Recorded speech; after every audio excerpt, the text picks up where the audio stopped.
Au nom du Père et du Fils et du Saint-Esprit. Amen.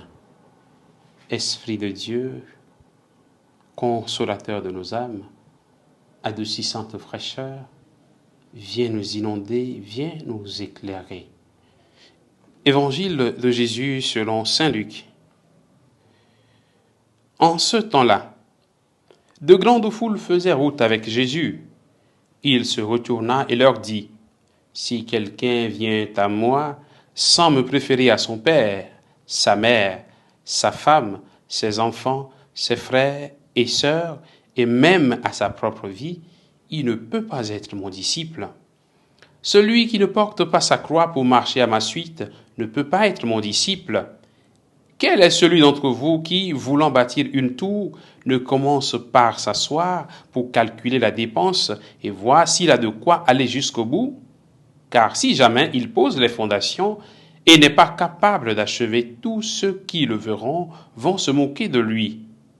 Voilà un homme qui a commencé à bâtir et n'a pas été capable d'achever. Et quel est le roi qui, partant en guerre contre un autre roi, ne commence par s'asseoir pour voir s'il peut, avec 10 000 hommes, affronter l'autre qui marche contre lui avec 20 000?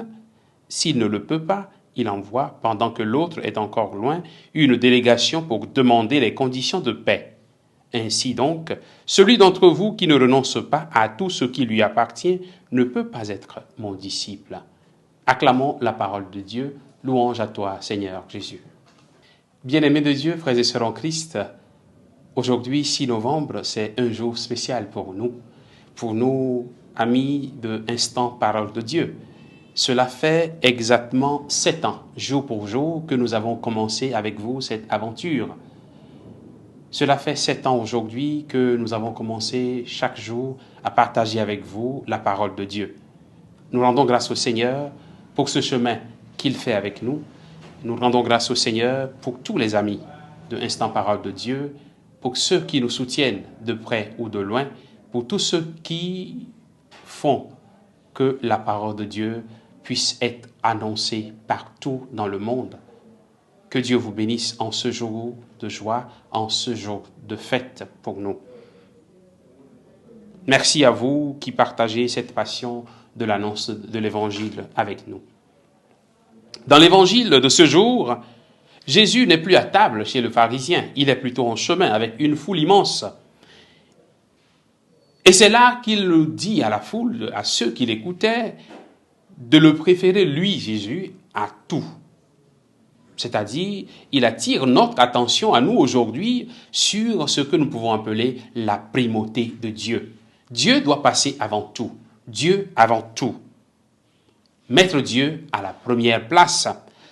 C'est construire notre vie sur Dieu, la fondation solide, capable de résister à tout. Nous ne pouvons pas construire notre vie sur l'argent, le pouvoir, les honneurs, etc. Tout cela est bien. Tout cela est bien. Mais Dieu doit venir d'abord avant cela. Sommes-nous capables, de donner la primauté à Dieu? Sommes-nous capables de donner la première place dans nos vies à Dieu? Parce que la tentation est grande de très facilement laisser de côté Dieu et de courir derrière d'autres choses.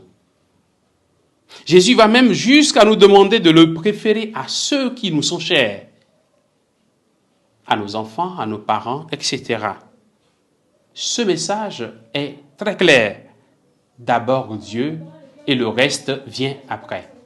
Dieu en première place et le reste vient après.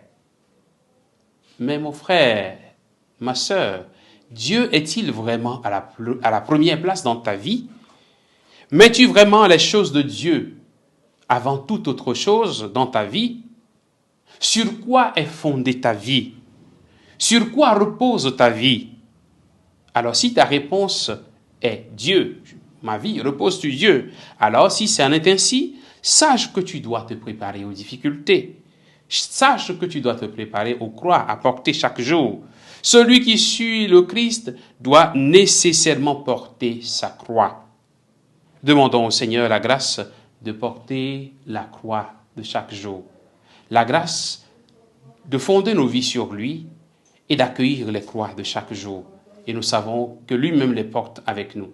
Qu'il nous bénisse et qu'il nous garde dans sa paix, au nom du Père et du Fils et du Saint-Esprit. Amen.